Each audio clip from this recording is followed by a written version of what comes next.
Bonjour à tous. Alors, c'est une séance de mathématiques pour les grandes sections. Nous allons jouer au jeu des maillots. Pour cela, vous allez avoir besoin de 3 dés traditionnels qui vont de 1 à 6. Vous allez avoir besoin de 5 pinces à linge. Voilà, classique également. Et vous allez avoir besoin d'une bande avec des maillots, d'accord?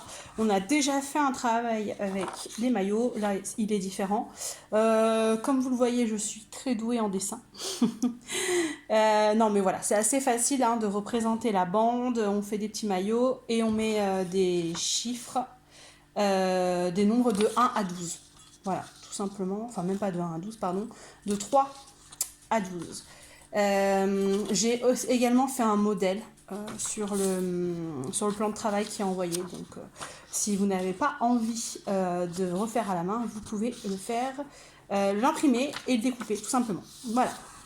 Alors, le but du jeu est d'arriver à mettre 5 pinces à linge. Pour cela, je vais lancer mes 3 dés. Je vais retenir 2 dés et leur constellation. Les compter, d'accord, ces 2 dés. Et ensuite de mettre une pince à linge sur le maillot correspondant. On va tout de suite faire un essai pour que vous voyez ça.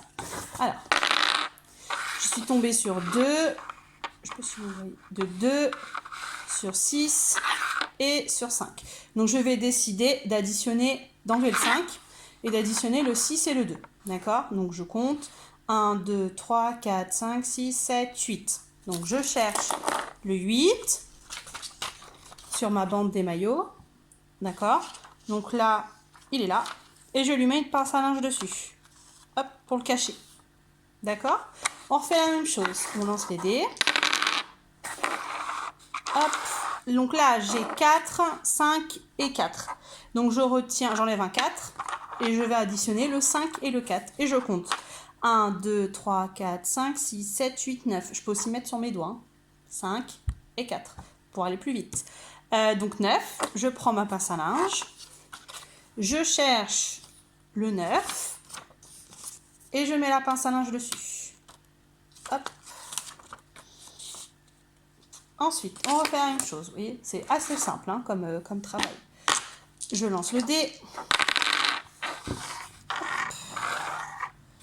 Alors, j'ai 2, 1, 3. Je décide de garder le 2 et le 1.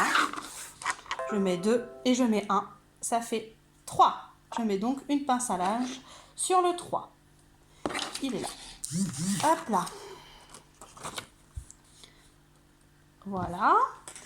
Je continue toujours. Entre le 4, le 5 et le 2.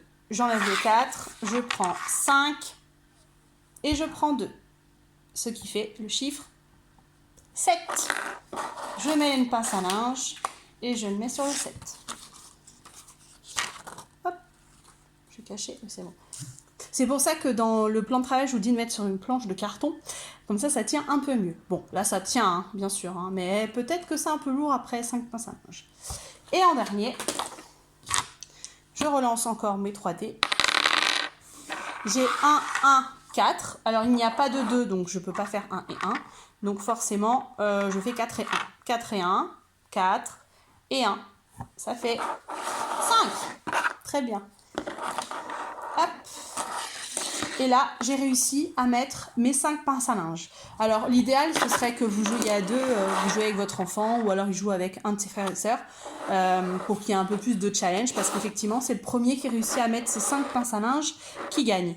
À savoir que parfois, ils vont tomber sur les mêmes associations de nombres, et donc la pince à linge sera déjà sur le chiffre. Donc, c'est ce qui crée un peu plus de suspense.